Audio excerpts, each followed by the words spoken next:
everyone. Thank you for joining. This is Erin Callahan with the Climate Collaborative. We're going to give everyone just a minute or two to join and connect to audio, and we will be getting started then. But we're really excited to be having this conversation with you today, so thanks for giving us an hour of your time.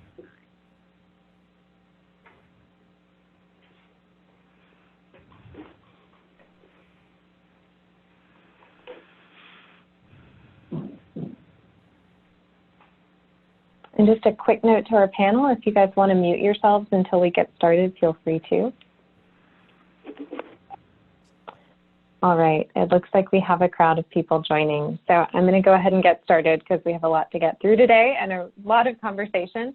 I'm going to get started with just a couple of logistics points and housekeeping. Firstly, this meeting is being recorded, so if you have colleagues who wanted to join but can't, we will be sending around slides and a recording of the call.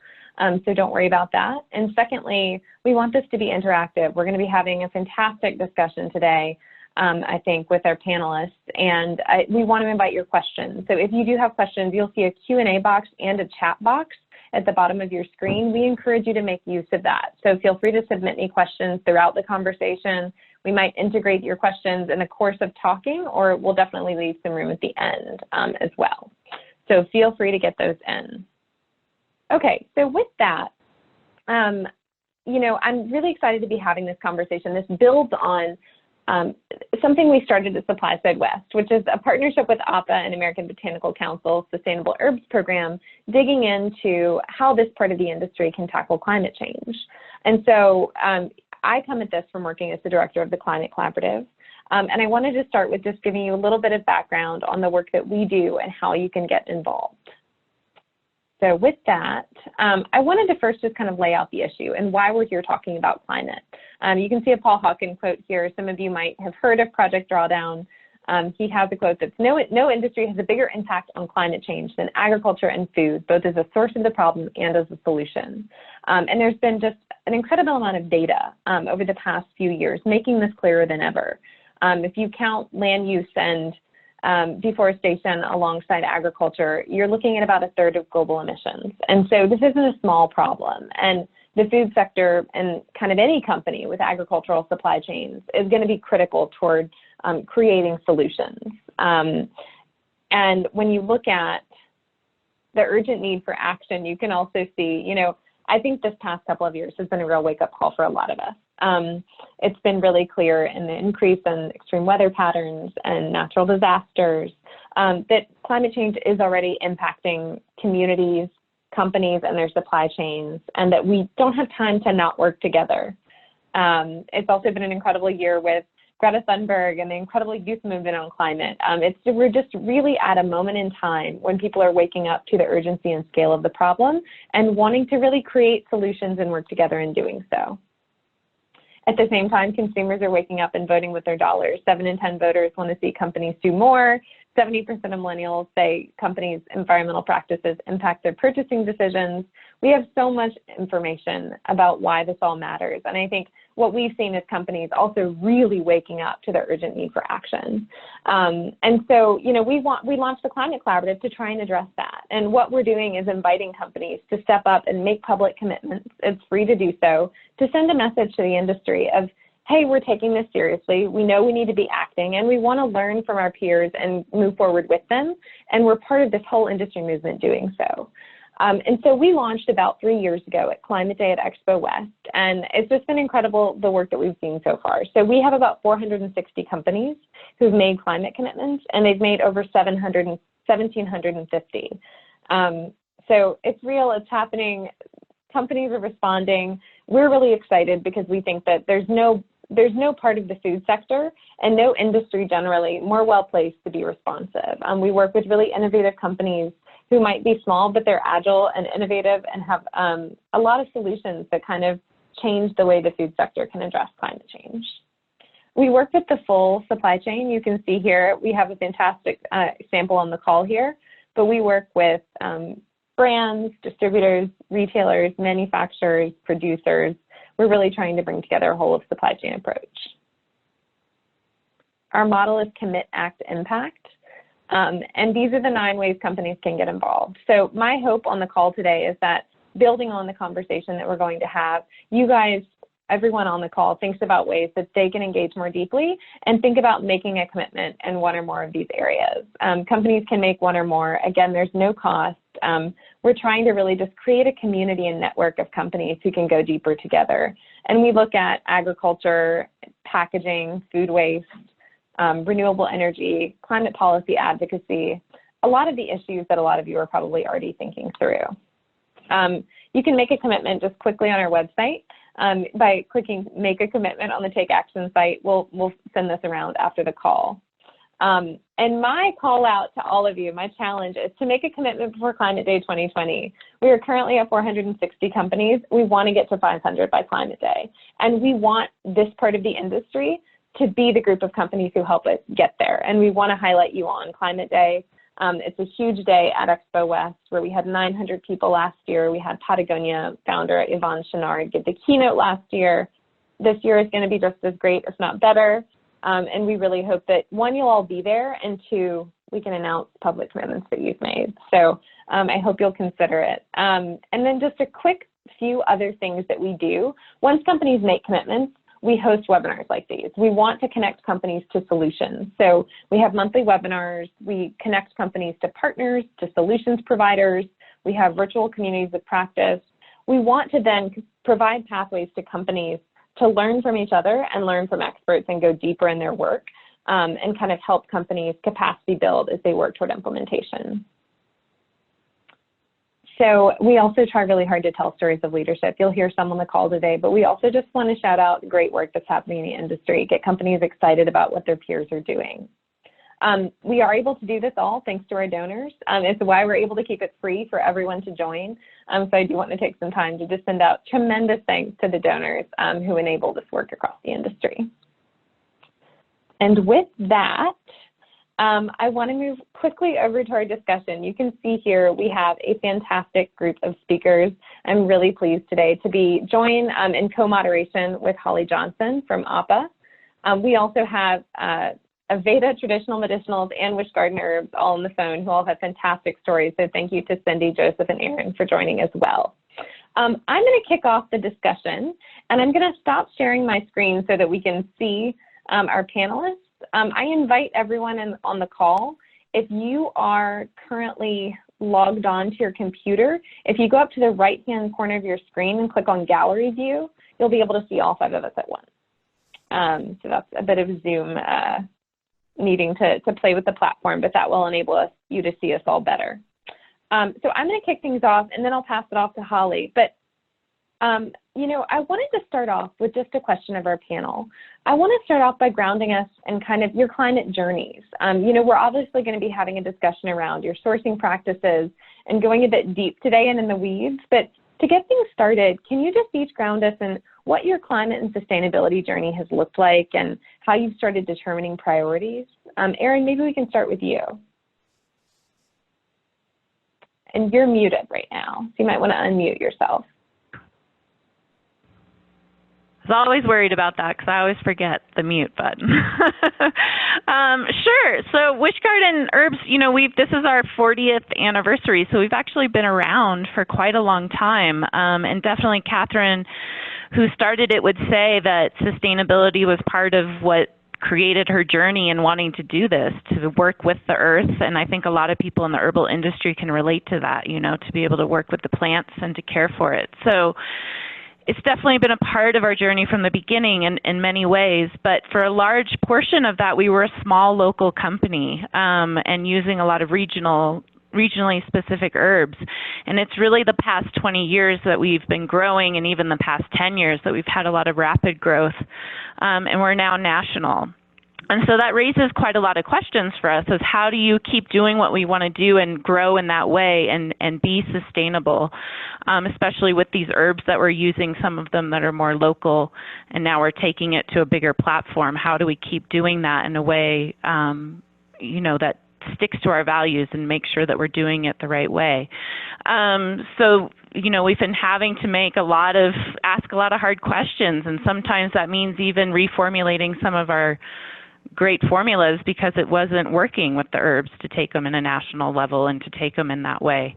And when it comes to climate, I think one of the interesting things, it's on all of us, I think, now to really think not only what are we doing to make sure we're not part of the problem, but how are we part of the solution.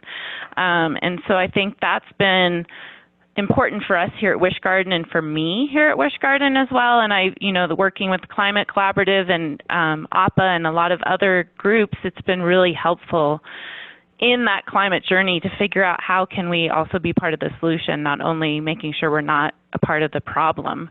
And priorities, that was the other part of the question. I think priorities is really hard sometimes. It's a matter of balancing for us as a smaller company, especially with others on this panel that are a lot larger than us. For us as a smaller company, and for me, it's a lot of balancing between what I think is most important to make an impact for sustainability and climate change, and also what resources do we have? Like, what are we actually able to do right now as a smaller company?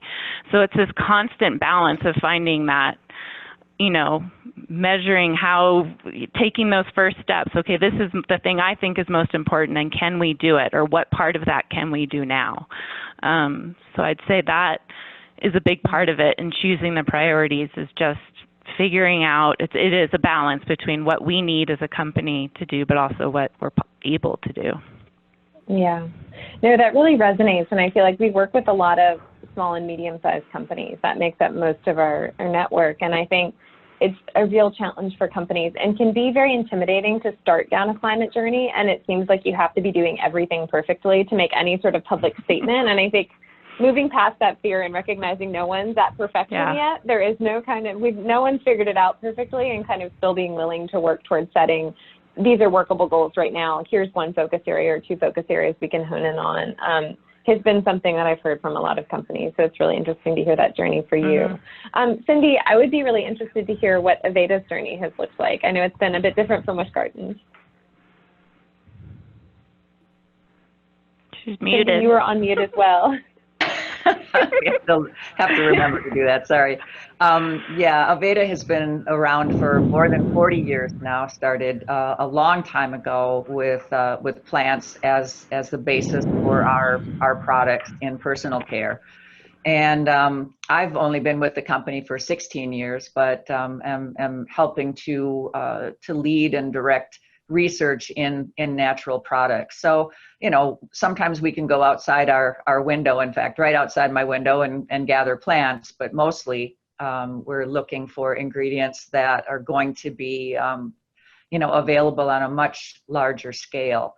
And so sustainability is absolutely key, and the face changes all the time. And we see that now with climate change, that it's always a journey, and it's always something that we have to try to do better and react to what's going on in the world, whether it's a drought or political unrest or a natural disaster.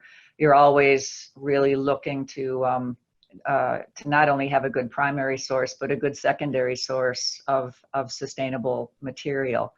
I think one of the things that that I would also mention is that Aveda was acquired by Estee Lauder some 20 years ago, and so we've been able to do a lot of good learning through a larger corporation like that, but also teaching back. And so part of our sustainability journey is really reaching out to many of our other brands and helping them along their journey and guiding them in what it means.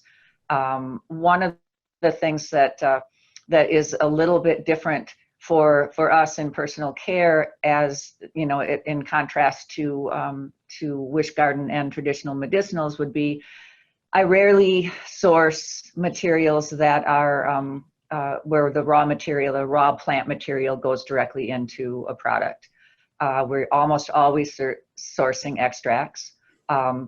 Pure fixed oils is an exception to that, where we are putting a fixed pressed oil directly into a product.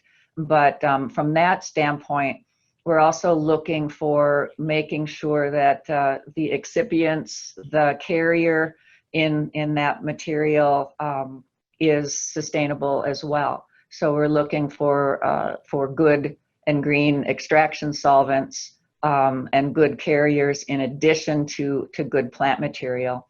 And I back up and say one of the things that we always try to do is look for functional activity of an extract, because, you know, depending on how that extract is made, it may or may not be functional and beneficial. And I would say that if you're putting a non-functional, non-beneficial plant in a product, that's already not a good sustainability journey, because it's not credible. Yeah, no, that's great. And I think you're kind of honing in on something in terms of the concentration of practices in your sourcing. Just to clarify for people on the call, maybe this is very obvious to everyone, but when you look at why is this a climate conversation? Why are sourcing practices a climate conversation? Most people divide emissions footprints into kind of 3 different scopes, and you're looking at your direct and indirect and kind of value chain emissions. And for most companies who have any sort of agricultural supply chain, that is where the bulk of their emissions are concentrated. Yes. So it's a great place to focus. And so that's just kind of to build on what you've just said. That makes a lot of sense, and it's really interesting to hear about the journey that you guys have had. And I think the other interesting piece is the acquisition piece and how it works to kind of strengthen and scale up your goals by having a huge company behind you, and then also filter back into you guys being able to be a laboratory for best practice. Yeah, absolutely. Practice. And I think, I mean, you really hit on it. You know, we try to do our best in scope 1, that is our own operational footprint in terms of climate and energy and greenhouse gas emissions and all of those types of things. I think we've done a real good job. But they estimate that 95% of that footprint is out in the supply chain. And so we have to pay attention to where we're getting the raw materials. Yeah. Well, I know Holly's going to have a bunch of questions for you guys around how this area where it seems like you have less control over your suppliers and sourcing practices, how do you dive in and really start to influence and change practices? But Joseph, maybe before we get to that, would love to just continue grounding everyone in the journey. And so would love to hear about traditional medicinal's journey on this, on climate generally, and down to sourcing as a priority. Sure. And I'll just add on to the last point first, that for us, it is not just the emissions, but we pay special attention to protecting biodiversity. And one of the rapid loss of biodiversity is directly correlated to problems with the climate crisis. So we look at our supply chain in a way we're doing our best to protect biodiversity. So Traditional Medicinals was founded 45 years ago in 1974. And while our mission primarily has been to produce affordable and effective herbal remedies for home health care, it's always been couched in a backdrop of social justice and environmental activism. So that's how we approach it. And the journey really started for me with quality assurance early on. So I started with the company in 1979, but we were trying to figure out batch-to-batch uniformity, how to make reliable medicines. And we realized pretty early that we needed to have good relationships with producers and establish traceability and reproducibility and quality. And actually, that led us to relationship buying early on, rather than buying off the open market. So many of the producers in our supply chain have been with us a long time. Already, for example, in the 1970s, we were buying from the first organic herb farms that were popping up around the country, and some of them we still buy from today. We were a relatively small company and micro size in the 70s and small in the 80s. And so we had a lot of the same challenges that Erin mentioned in our first 20 years. We didn't really start to make significant progress, in my opinion, until the 90s. And then it really stepped up really in the last 20 years, since 1999. And we can get into that later, but it has a lot to do with what started to happen in the 1990s which was really smart people around the world getting together to start to work on credible sustainability standards, good agriculture and collection practices, fair trade, all of these things that we could start to test in our supply chain and see if we could make them work. Yeah, that's great. And I want to hand things off to Holly, but maybe just one final question for now, and maybe I'll jump in later at the end if we have time for more. But I think one of the interesting things here is, especially for small companies, a lot of the companies we work with don't have dedicated sustainability staff. And so I would be really interested to hear from each of you how you manage internal buy-in and climate across the company, what it looks like in terms of kind of proving the value of these practices to management or to your CEOs, or how that works, and how it kind of is tied into the company culture and mission. So could each of you speak to that briefly? Yeah, I can start. I am the sole member of our sustainability department, so I can definitely speak to that. Sometimes, you know, I'm sure when I first came on, it was kind of like, oh gosh, there goes Erin again. Like, you know, even though everyone was really like I said, everyone thinks about sustainability. I think it's a part of people that work with plants. And so the herbal industry in particular, they think about it, but we're at a different level now. So, and I think it wasn't really until I came on and it was my focus that I could be that annoying person. And I think you need to do that sometimes because it starts off that way. And then now I notice other people are thinking about it too. So just having that constantly someone there to raise it and say in a meeting about a decision or something, ask those questions to get people thinking about it. It then becomes what other people start to think about too. And so now it's a huge part of it. And I think another part that's helped me here as well is I've made a point to meet with the head of all of our departments one-on-one to talk about sustainability things and climate change and like what I see as our issues in that department and where we could have change, and asking them their feedback on it. And that's made a huge difference. And I've noticed now I get people coming to me with ideas that I don't even have to initiate, which is really exciting because it means they're thinking about it and seeing it. Yeah. So kind of virtually creating an extended department throughout the company that everyone else is thinking about it. Because I really think to make those big changes you do, it has to be something that everyone's thinking about. It can't just be one person doing it. Yeah. Yeah, and if that person doesn't exist in the company yet, maybe become that person.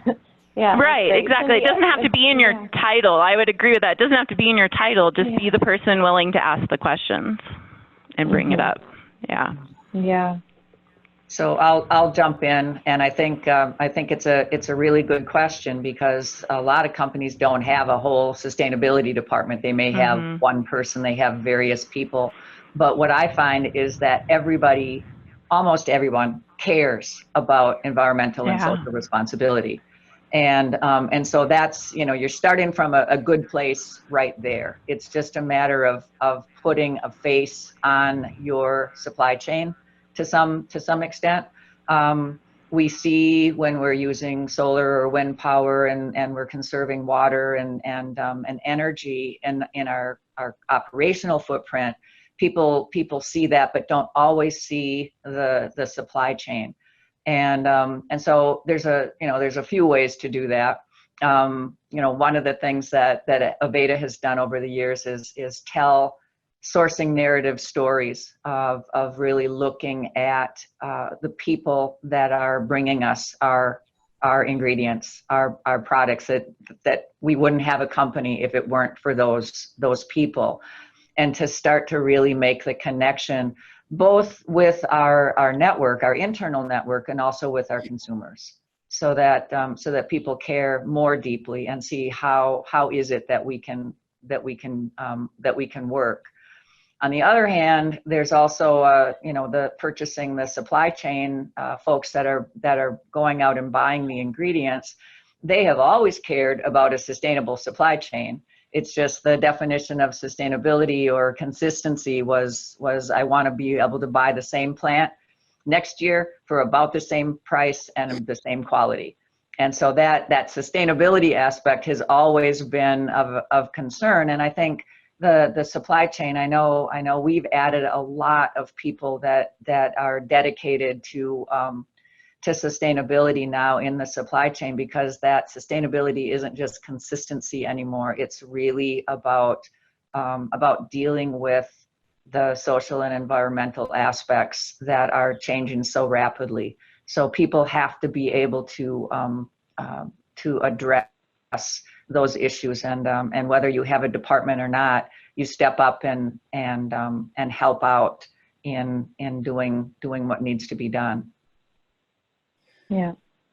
In the case of traditional medicinals, possibly because the company was founded by hippies that didn't know anything about business, sustainability and social justice have always been part of the mission, vision, and purpose of the organization. And so it's baked into everything. The thing is that we didn't really realize till maybe 35 years into the company that we needed a proper formal sustainability department. Company was growing fast, and a lot of new people were coming into the organization, and it wasn't the same small group of people that had been managing the supply chain and all the relationships with the producers over the decades. So it really wasn't until 2010, so that's less than a decade ago, that we formalized it. And I can recall at meetings at that time saying, we know what we're doing, but things have changed, and we have to use scientific measurements to prove what we're doing, to walk the walk and talk the talk. I'm naturally skeptical of companies. I just don't believe what they're saying without some third-party evidence. So I said, we have to do that. So we really stepped it up in 2010 to subject ourselves to all different types of assessments and audits so that we could start to produce annual reports and become a California Benefit Corporation, and a number of things that require a greater degree of transparency and reporting that the public can find. And that was fascinating for me, because I thought I knew almost everything about this company, but until I started to dig and ask all of the department heads and stakeholders to become information providers to build the annual reports, I thought, oh my, I didn't know as much as I thought, and we still have a lot of work to do. Yeah, that's great. Thank you all for that background. And I feel like I could keep asking you guys questions for an hour, but we have Holly Johnson on the line, who has a lot of great questions kind of delving into these questions of sourcing practices and supply chains. And so, Holly, I want to pass it over to you. Thanks so much, Erin. And by all means, I welcome any more questions from you or from any of the panelists or from the audience. There is that chat box if you guys want to turn in some questions for us. So thanks so much also, Erin and the Climate Collaborative. It's such a great opportunity for AHPA to be able to collaborate with the Climate Collaborative and the Sustainable Herbs Program, and have these three wonderful speakers that are from AHPA member companies. So much of the stuff you guys have said already this morning is just fascinating. So one of the things I want to make sure everybody has heard is this kind of theme that, for companies like Joseph's and like Cindy's that have been sourcing botanicals for decades and decades, that this really started out with the need for quality and consistency, right? Being able to get the same type of herb at the same quality year after year. And Joseph, I think I want to go to you first. One of the things you said, and we're kind of going along this journey maybe chronologically, one of the things you said was you didn't think that things started to really pick up steam and change with the sourcing practices for your company and maybe with other, your competitors and within the industry until the 90s, when the emergence of kind of what you called credible standards started to emerge, whether it be good agricultural collection practices or a more formalized thing like perhaps the Fair Wild standards that we know about. So I'm wondering, Joseph, if you could kind of speak to that a little bit about kind of the role of voluntary standards, or maybe starting with the story kind of back in the 90s and how these standards emerged and became discussed and used among the companies. Sure. Yeah, and let me just say, we were, prior to there being standards to use as tools, we were still trying to figure it out ourselves in the absence of standards. We wanted to do the right thing. But it got easier after things started to happen in the 90s. Of course, the California Certified Organic Farmers were already founded, and we were members in the first organic regulation was in California in 1990. But that decade, things really picked up. In 1993, the World Health Organization with IUCN and WWF published their first guidance on conservation of medicinal plants. So some guidance started to happen. In 1997, the USDA proposed that wild crops, so-called wild crops, could become scope of the proposed National Organic Program. And that was one of the moments where we realized that we could make a lot of progress because we relied a lot on wild plants, and we still do. And let me just tie that into the main point of this conversation. From our point of view, one of the main things that we can do in our commitment, our climate commitment, is to protect biodiversity. We've always had a preference for wild collected plants. It's not always possible, but wild collected plants from their geographic origin. And what are the reasons? We've always aimed to try to protect traditional knowledge. And so trying to protect traditional ecological knowledge and traditional medical knowledge corresponds to the type of quality of herbs that we want to use for our products. But it also then gets you to get involved with trying to support vibrant rural economies. A lot of the medicinal plants that we use come from rural or remote places. So to do relationship buying and have transparency and traceability, you need to start to know everybody through the whole value chain and make certain that they are making enough at what they're doing that they will continue doing it. So because of our preference for wild collected plants, that led us to look at standards for protecting biodiversity and for equitable trade with rural folks who are being paid a premium to be stewards for these areas. So even though we've been buying from organic farms all along, one has to know that when you put a farm in, you're losing biodiversity. So the best you can do is, if you're buying from an organic or regenerative farm, the law actually requires that you maintain or improve the biodiversity of your farm. However, if you're buying from a wild collection operation and you implement sustainability standards, you are actually protecting the natural biodiversity of the area if it works and if the local people can make a premium and if there's good governance in the area so that there aren't temptations for land use change. So what we're trying to do is prevent land use change and protect and preserve traditional knowledge in rural areas, which we see being intrinsically linked with biodiversity conservation and quality of our supply chain. Now, the USDA regulation passed in 2000 and then came into force. And that was the moment we knew it was good. Around that time, we made an internal decision in 2000 that we could and would become a 100% certified organic brand. We did not know until that point whether wild medicinal plants could become certified organic. So just quickly before wrapping this and turning it over to the other speakers, 2000 was a significant year. I should back up. 97 was also an important year because that was the foundation of Fair Trade International in Bonn, Germany.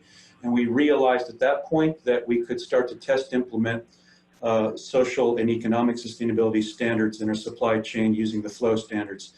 So in 2000, we decided that we would become a 100% organic brand by 2010.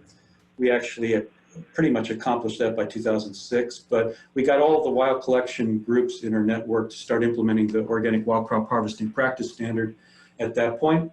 And then we started to implement different standards that have criteria for economic and social sustainability in our supply chain, and knew that would take longer. So we gave ourselves a longer goal at that time of 2020, but it's still going to take longer. And we can talk about that later. It's easier said than done to implement standards and go through the audits and certification.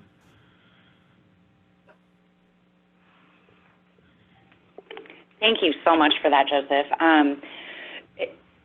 I guess one of the other things, if we're starting kind of back at the beginning of the supply chain, Cindy, I want to go to you next. I'm wondering if you could speak to us a little bit about visiting farms and, kind of bringing farmers and bringing the farmers and the people at the communities at the source of these things, and whether it be farms or wild collectors in certain regions.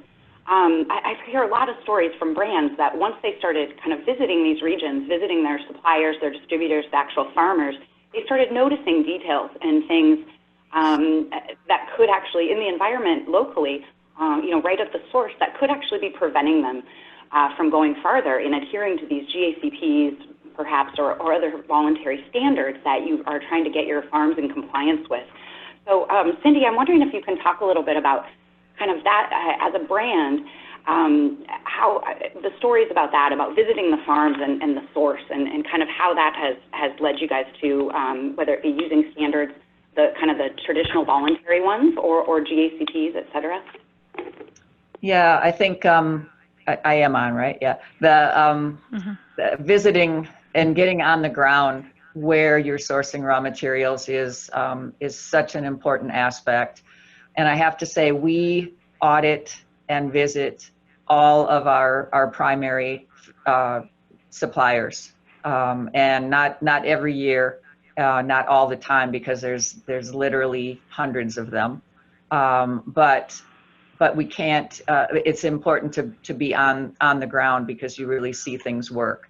I have had a chance to visit, especially in Brazil, a lot of places where we're sourcing wildcrafted materials. And some of them have been well established, and some of them are relatively new. But it's I have to say, all of the ones that I've been visiting have been organic certified wild crafted materials. So you're automatically starting from a much higher bar when you do that. But then you have a situation where potentially you can get value add from an ingredient. I'm thinking of cupuaçu, a supplier in Brazil, where the community was already gathering cupuaçu fruits for food, for delicious fruit product, and the nuts were not being used, the seeds, and they were basically being composted, which isn't a bad thing. I mean, if you're going to do something, you want to be using them in some way. But then they found that if these seeds were fermented, you could press them for a very good oil. And so that was another value add for that community.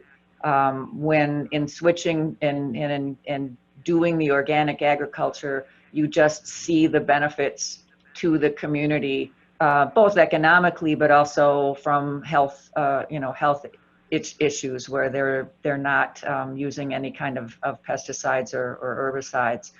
And so that I think is important. So those in that case, that wasn't a voluntary standard, but that was a very important standard for people to be following and using the organic. In the case of visiting farms, again, you do have to be careful that the organic farm is supporting biodiversity in the area.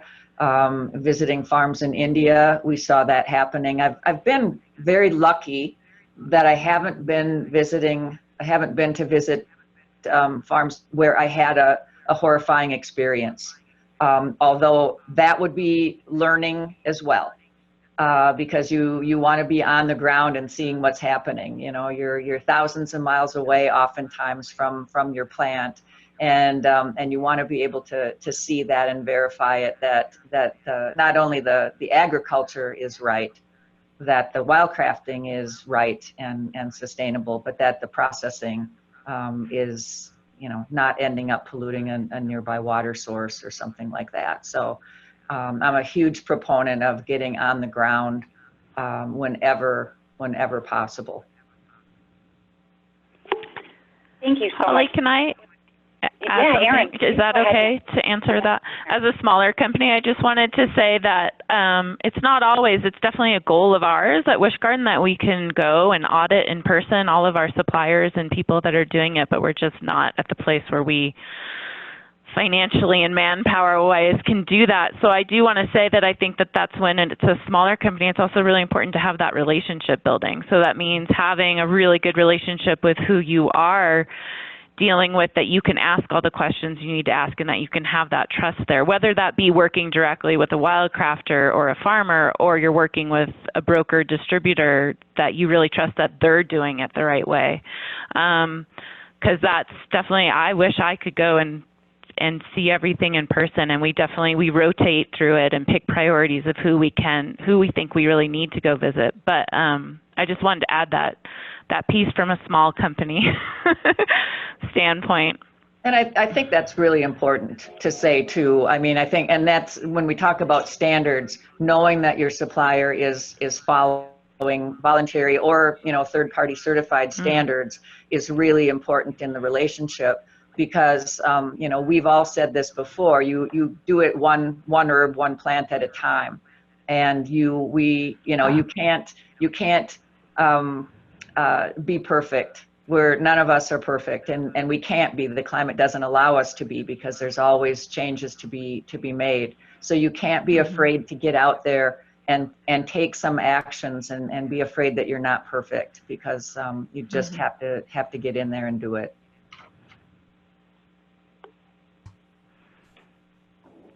Holly, you're off. Holly, you're muted. Yep. Thanks so much. I unmuted and then muted.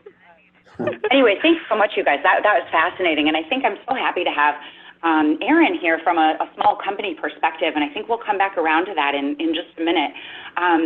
Cindy, one of the things you said that was just amazing, we kind of are having this conversation in the context of collaboration, right? And I think we tend to think of it as maybe collaboration between brands and buyers, between companies. But what you just spoke of is really collaboration with the people in the community at the source, where unless you had somebody on the ground there, may not have discovered this additional product that was valuable, that could be made in this value-added step and added, another benefit to the community there. That's a wonderful story. And I think also what you said, Cindy, about maybe starting to look into things and being horrified is, of course, something none of us want to hear, but is very honest. It's hard to be transparent and to start looking into these things for any company, big or small, companies that have been working on this for decades or that are just getting started. So those are some of the great points there. And I think I want to maybe for a minute go back to Joseph in terms of what you said earlier about when you started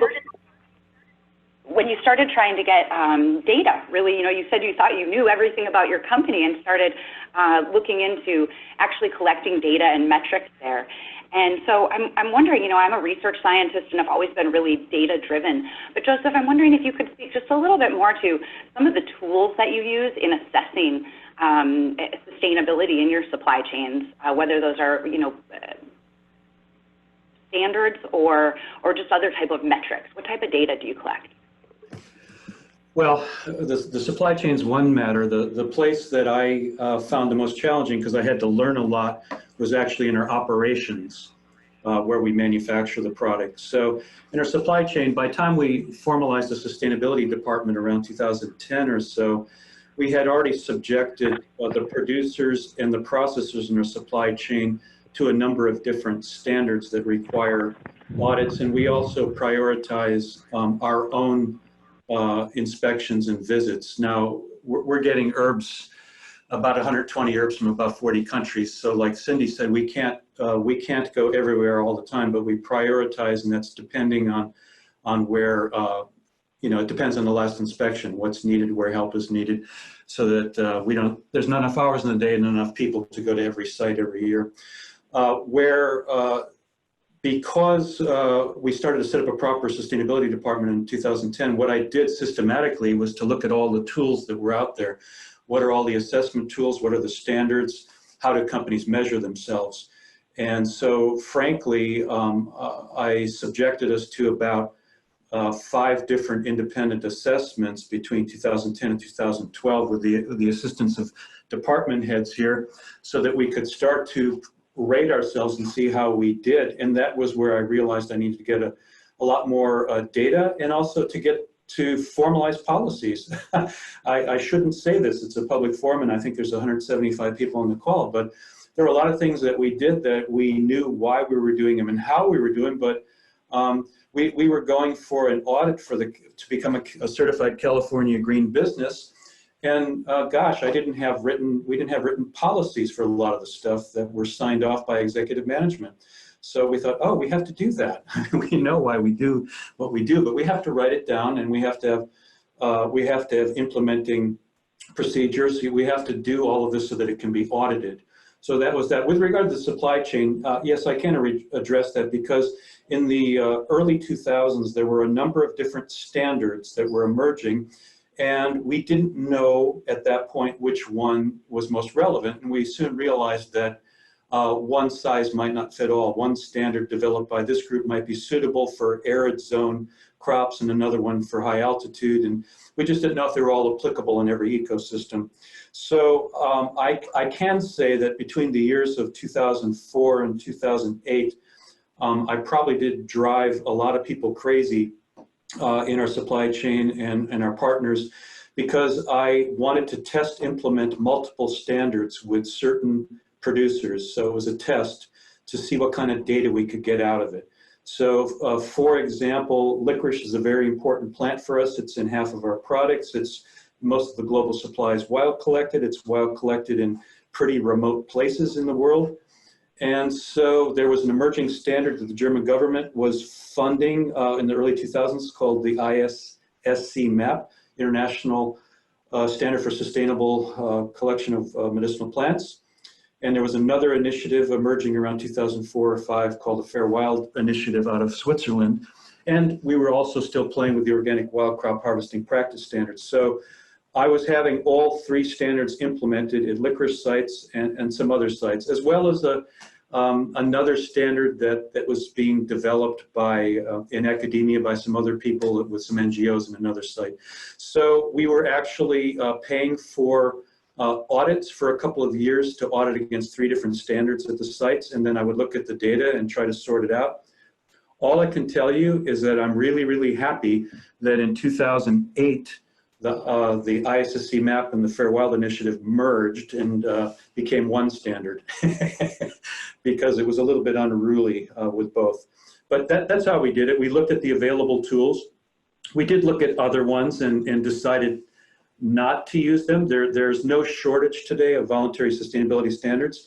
And my feeling today is that there's enough out there that a company can make a determination in their supply chain. What's suitable for a mega biodiverse operation in the Amazon may not be the same standard that you would use in the Great Steppes in semi-arid zones in Asia.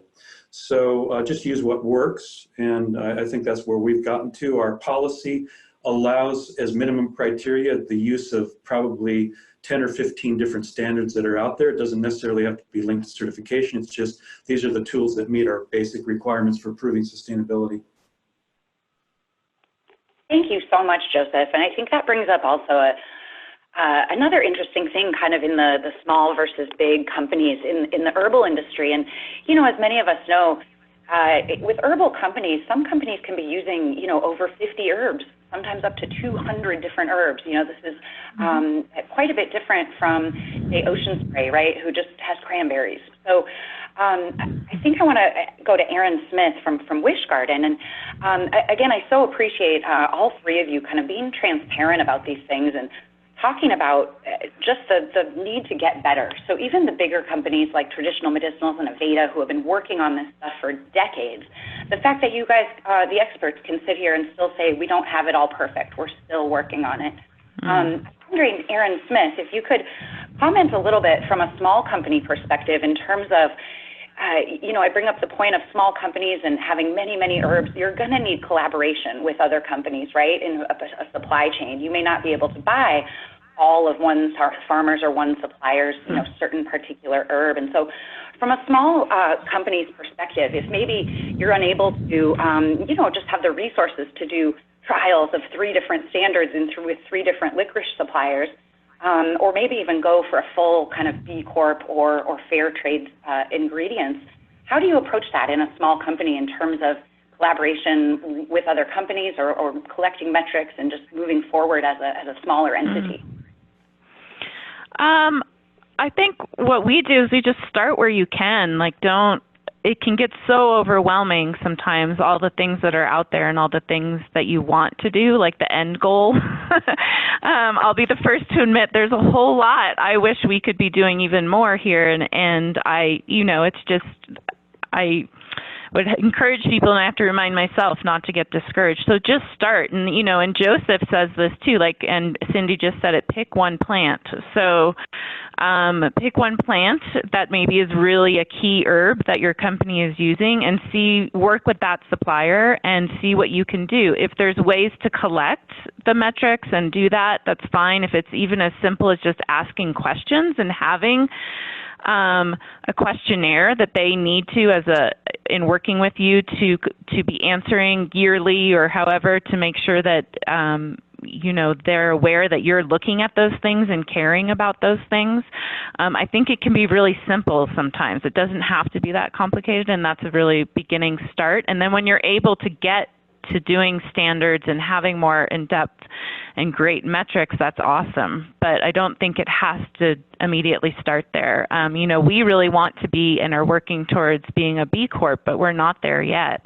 But I use the B Corp to benchmark, and it's a great tool to be able to say, okay, this is where we're doing really well, and this is, oh wow, we really need to move far, you know, do a lot more work in this area. So I think even if you're not able to do some of these things, use them as tools to help get you to where you want to be, and just start where you can. Working with suppliers, I do try as much as possible. We try very much to have that relationship, especially like Joseph said, we use quite a lot of wild plants, and for me it's really important to be as close to those wildcrafters as possible. So if we're not working directly with a wildcrafter, I want to be one removed so that I can ask as much, you know as much that it's being done in the right way. So I think every company is different. So my main thing would just be, if you're small, don't get overwhelmed and feel like you can't do it. Just start with what you can, and never underestimate the power of questions. Because just asking questions can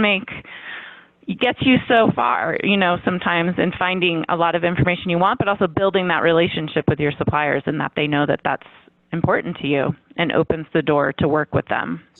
And yes, for collaboration, I just want to say I can't stress how helpful it is to collaborate in every way you can. Like, I have found the Climate Collaborative invaluable to make progress here, as well as working with AHPA and the Sustainable Herbs Program and lots of other things out there. Like, learn from each other and don't be afraid to ask, and to be afraid to work together too, because I think we all have to come together to basically make sure that we're supporting farmers and everyone on this value chain to do it the right way. And it's going to take more than just one of us doing that. We all have to work together to do that. Excellent. Thank you so much, Erin. You just hit all the points in terms of even small companies, I think, can use some of these available tools without actually having to commit to going to the full standard certification. Mm-hmm. So I could ask questions of you guys all day, of course, and so much interesting stuff to talk about here. But I think I'm going to move to one question from the audience that I think follows nicely on what Erin just said. So this is a question from the audience that says, is there a desire from supplement companies for obtaining plant supply from more small-scale regenerative farms, even here in the U.S.? Are there initiatives that companies could offer so folks like myself wanting to grow medicinals can break into the market? I think this question speaks a lot to kind of our theme of collaboration, right, in sourcing. And I think I'll turn this to any one of you that want to answer. And I guess the question is this something of interest to companies? Does a cooperative thing for small-scale farmers like this already exist? Or would you guys suggest they kind of go through some of the traditional voluntary standards to get their ingredients certified? I wouldn't say it's an essential right away to get the ingredients certified. It's definitely great to have that, and it probably is going to depend on the company they're working with.